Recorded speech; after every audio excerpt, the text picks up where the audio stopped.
Скъпа Мери, получих 2 писма от теб преди няколко седмици и те необичайно ме зарадваха. Взех тези писма с мен на фронта и сега само да ги докосна и чувствам, че си дума. Говорих с пастор Том Холбрук. Как горещо желая да се върна при теб. Как съм обещал да взема в ръцете си нашата малка Ира. Изповядах се и се отправям на бой с чиста съвест. Ти си на цялото правителство тогава.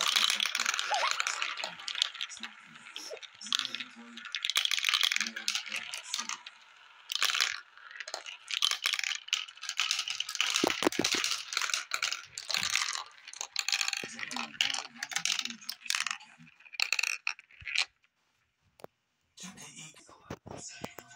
Така аз не мога да взема от еспанираните работи. Ще за тебе ги чести да пътяда и тука.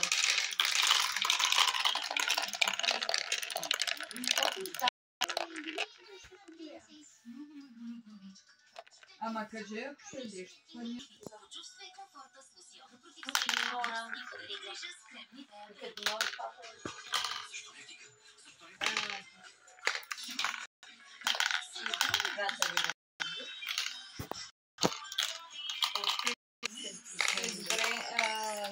по-долкото се става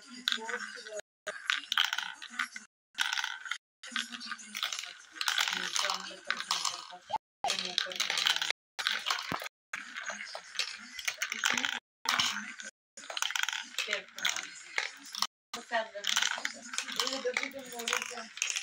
Знаеш ли колко е в каварната? Може ли някакви бар? Малко от много.